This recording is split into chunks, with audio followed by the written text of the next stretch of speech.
right, should I start? We're a little early. Okay. All right, well, we'll go ahead and get started because she is ready. So thank you so much for coming to the last Mac Talk of the semester. I really appreciate it. And I am really excited for a community member to come and talk to you to reinforce how important math and science is, right? You don't want to just hear it from me as your math teacher, or Kaylee as your statistics teacher, or Josh or Dave as your biology teachers, right? You will use it outside of college. So we really appreciate you coming, and we really appreciate Shannon coming and talking about how she uses math and science in her everyday life. Cool. Without further ado, thank you. Thank you. All right, hi everyone. I'm Shannon Bendtsen. I'm gonna talk about STEM. I kind of gave a super generic title, so then I have to create my presentation around that. But pretty much, I'll tell you what I do and how I use STEM and math at my work. So, like I said, my name's Shannon. I was born in Rock Springs. I grew up in Riverton, Wyoming. I graduated from CWC with a degree in STEM, with an associate's in STEM. I've had many jobs. I've done undergrad research. As an undergrad, I worked in the medical field. I worked in special ed. I've done bartending. I've worked at fly fishing camps. I've had lots of jobs. I've traveled a bit. And so this was all like as I was going through my undergrad and taking random classes and figuring out what I wanted to do with my life. A lot of backpacking, clubs. Graduated from UW with a bachelor's in chemical engineering. And I just have a love for learning, innovation, and math and chemistry and physics and all that I've figured out as I've gotten older and grown and stumbled upon them that I liked doing it, so I just kept doing it. So I used to ask myself, am I smart enough to be an engineer?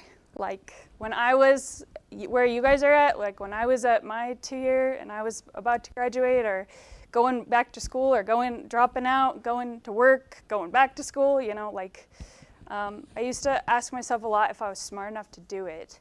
And people will tell you if you do go into a degree in STEM that you're a smart person. But it's not necessarily just being smart. Like I told you I had a unstraight path. I'm a first generation college student, meaning that I was raised by a single mom who dropped out of high school. So like going to college for something that's hard, like STEM or engineering or something, it's tricky enough. But you don't have to be a genius. It's a myth that you have to be insanely smart to go into engineering or something like that. It's about what you care about and how much work are you willing to put into it. So, like I said, I was in college, I was traveling, then I was like finally getting old enough where it just wasn't cute anymore to take whatever classes I wanted and do whatever and drop out and get whatever grades I got. So I had to stick myself with something, and so I went to CWC and asked what was the closest degree I was to, and they said it was in STEM. And I was like, oh, okay. So I'm looking at the class load, and there's trigonometry on there, there's physics, chemistry, and so I was super nervous about that. Like I was like, thought it wasn't smart enough, thought it wasn't good enough to do that kind of stuff. So I'm asking my advisor, and it was kind of getting late, and so they said I should go talk to the physics professor, Dr. Finney. So it just sometimes takes someone to believe in you.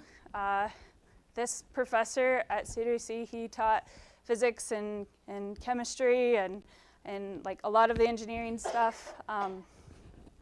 So got along really well with him.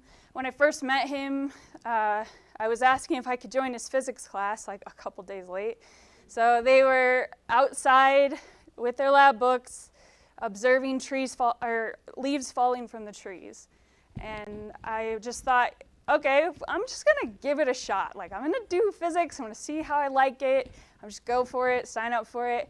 And I was lucky enough to get a professor that really was awesome and I learned really well from. And yeah, he really inspired me. So I hope that, I'm sure all of you have had somebody like that. And yeah, if you don't, I'm sure you will. So there's somebody at the college, there's somebody, you know, in your family or friends that will believe in you, like Dr. Finney. Okay, if you go into any kind of STEM, you're gonna hear imposter syndrome. That's, am I smart enough? Am I smart enough to do this? Am I smart enough to challenge myself? And I still feel it, like I still feel it today. The persistent feeling that your success is unearned and that you'll eventually be exposed as a fraud. And even if you're performing at a high level, you could be doing great at classes, you could be great at your job, people tell you you're doing great, everything's fine, like, and you're still like feeling like you're fooling them. Like, they don't really know that I don't know everything and I just show up and I just read about that last night. And you know, like that is, you're forever going to be dealing with that. And it's just like, it should be expressed out in the open because we all feel that way. Like even the CEO, like nobody starts at the finish line. You know, we all don't know until we know. And so just thought I'd throw that in there. Okay, I will put the women in STEM, some stats up here just so you can see, like, I advocate for women in STEM. I think these stats say it all. 35% of STEM graduates globally are women. And then of that, 28% join the workforce. So it's called the leaky pipe. There's something that happens. Well, already we can see that there's not as many women going into STEM degrees, especially engineering. So if you're thinking about it, it's really fun. We need more female engineers. But there's a lot of hurdles that you will overcome as a woman going into a degree like that. The gender stereotypes, lack of a role model. You might not see women in higher, leadership roles. There's an unconscious bias in the hiring process. There's already a lot of men. If they see themselves in a young person, they might promote them over a female. You might feel like it's a boys' club culture. Like if you're not the guy out front smoking a cigar with the group, like you don't have a seat at the table. And then the caregiver burden and work-life balance, too, that tends to fall on women more than men. And, of course, there's a wage gap.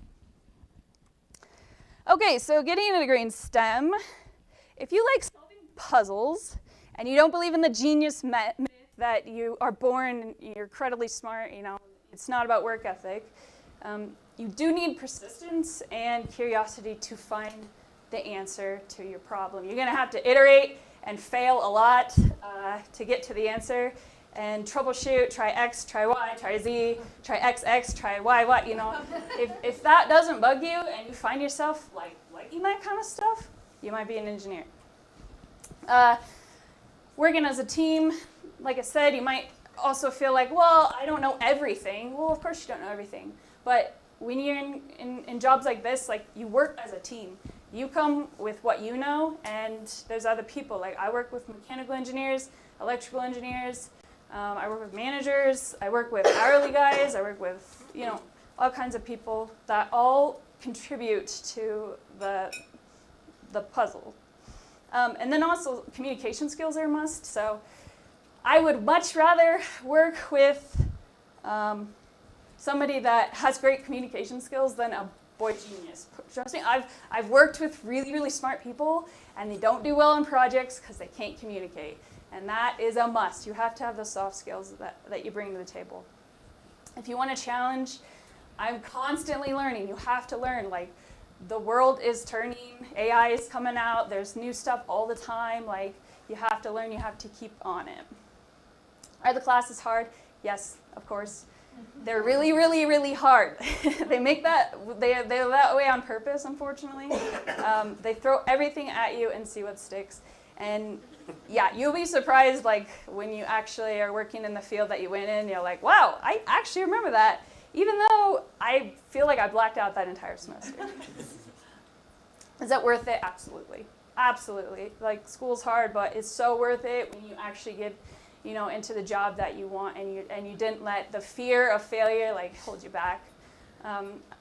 You get a great salary, job security. Like, I had a job 6 months before I graduated college. You get to travel the world. Like, I'm going to Italy at the end of the year for work to look at a piece of equipment. That's fun. Yeah, and you get to be the person who knows things. So you apply it to your daily life. It's really awesome. Okay, so what we're really here about is math, right? So I gave the spiel. Like I said, I'm a chemical engineer by trade, and I'm a process controls engineer, like, on paper, because I just, like, loved it. I just followed my nose and, like, found my way into process controls. So, does anyone know what process controls is, just by the pictures? If I had to guess, basically just the controls of the process, I'm assuming. Controls of the process with math. Yeah, exactly. It's on the next slide. That was, like, right on. So the way I describe it, because my husband still doesn't know what I do, is you have a person sitting at a computer that wants to run something in automation, right? Like, they don't want to have to run down 5 flights of stairs every time they want to turn a valve or increase the temperature or something like that. So they're sitting at a computer, they're reading the data, they want to make a change, so they touch a button, and the electrical signal goes to this cabinet where there's a really super smart computer called a PLC controller, and that does all the calculations. So let's say I want to turn on a pump. Okay, well, there's logic that needs to happen. Like, it needs to check, is the downstream equipment ready? Is the pump in good status? Is it faulted out? Like, do we have power? Is the stop button hot? Like, is it protected? If that's all good, then go ahead and start the pump. And so I'm a programmer. I sit at a computer, and I make the stuff happen. And this is something you might see if you go down this path. This is called ladder logic. So it works because it's really like how the electricity is flowing. And so it's like, yeah, how we communicate with the computer. And it goes backwards too. Like, if the pump gets overheated and it trips, it's going to send a signal, and it goes back to the computer, and the operator's going to say, oh, the pump is tripped. I need to go down the stairs and check it. But it's not just, I mean, that's the day-to-day, like setting up, making a pump turn on, making a pump turn off. But there's something called advanced control theory, which gets really exciting with the math, where we can control something with math. I mean, I'm just going to leave it at that. We control it with math. Can anybody think of any examples in the real world where they use, like, process controls?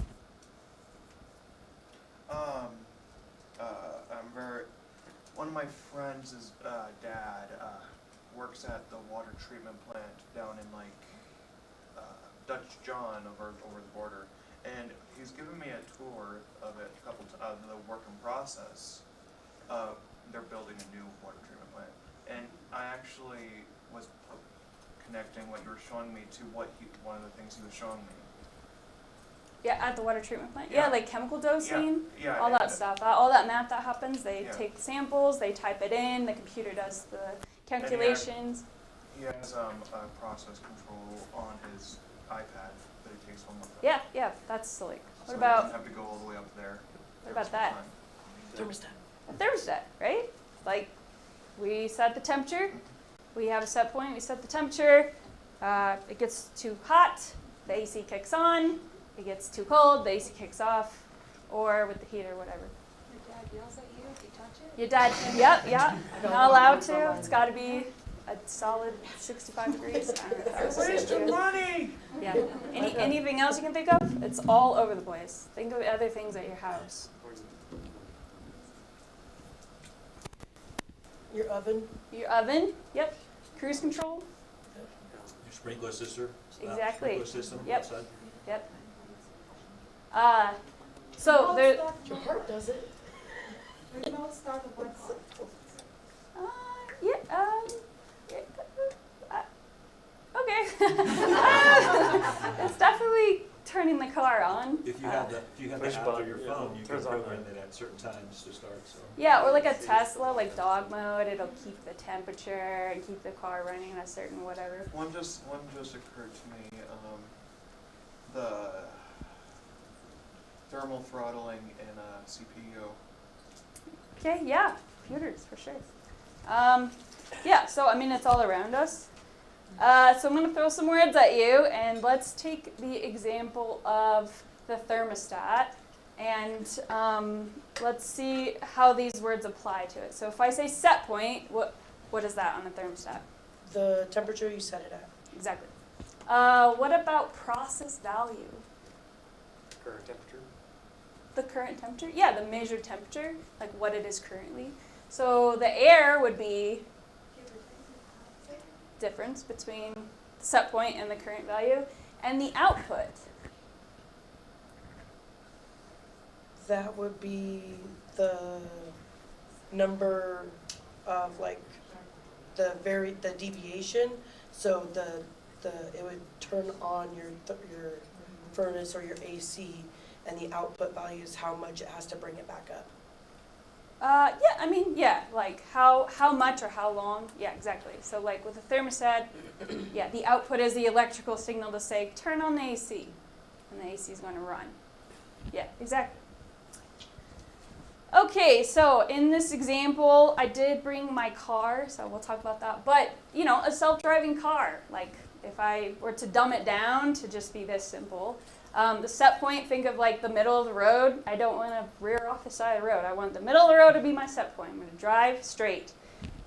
It's going to have cameras where it's sensing like where it is on the road.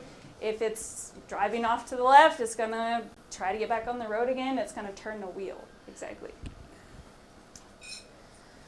So this is called a control loop. You'll see this in process controls. It has everything that we just talked about with the set point, the process variable, the air, and the output. So if I'm talking about driving a car, I have my set point. So I'm like, middle of the road, please. And then something's happening here. And then math.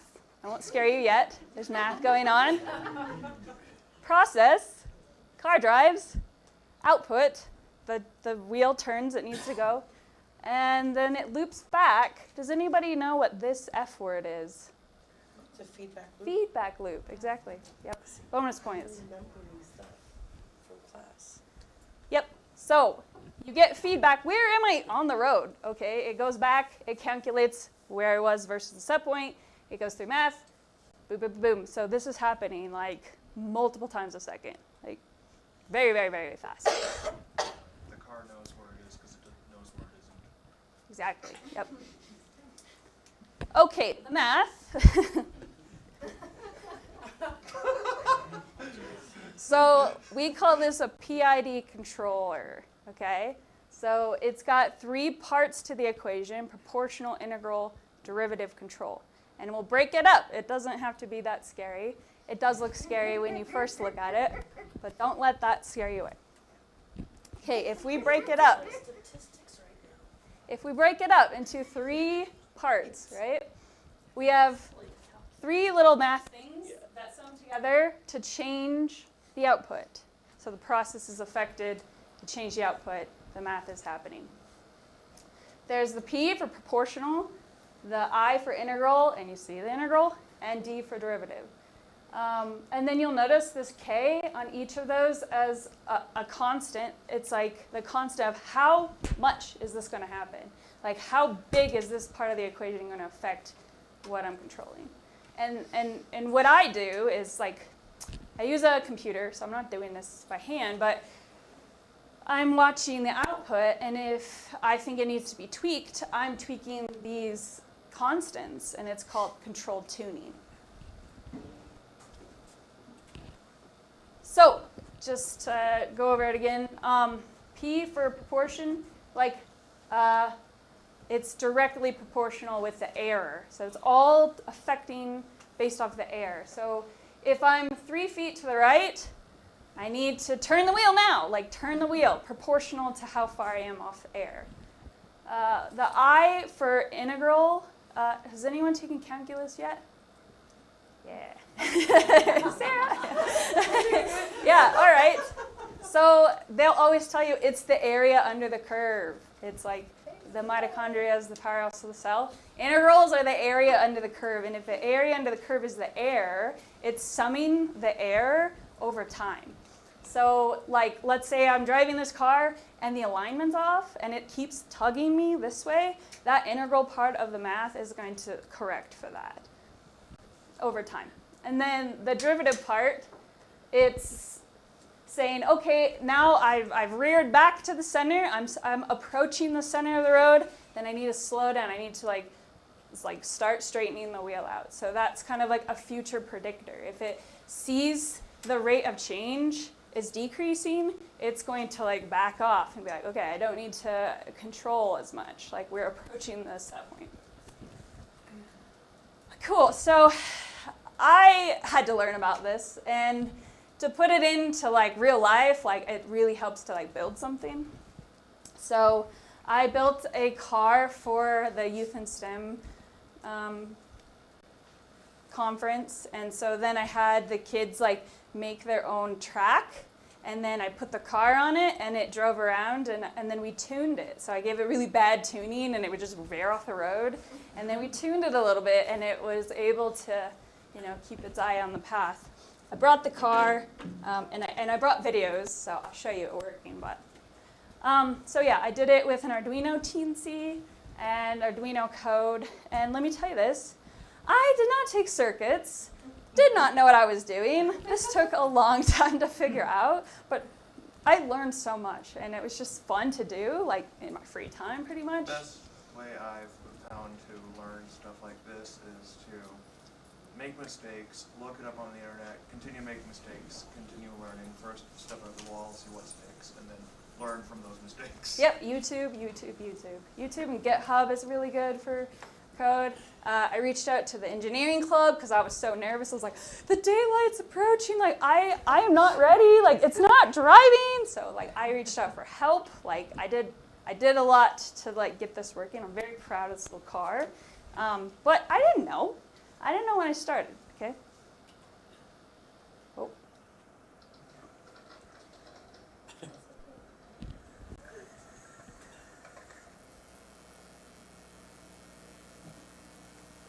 Yeah, so there's a video of it kind of working. So what do? You go back to the drawing board. It was driving backwards. Whatever, you know. Who needs a car to drive forwards? I don't. So I rewired the motor. It was set up backwards, no big deal. That's what I figured when you said that. And I tried again. And I tried again and again and again.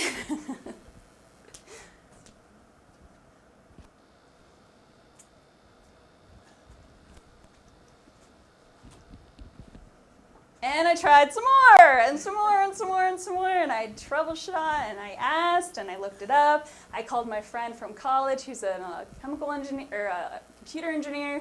Yeah, I mean, you know, work in progress, but that's what it is. You like this kind of stuff. That's how you learn with this stuff. You learn from your failures. Or it's not a failure, it's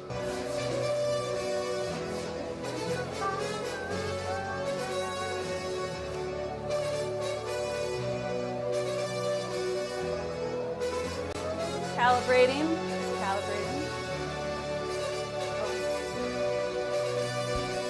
That is so cool.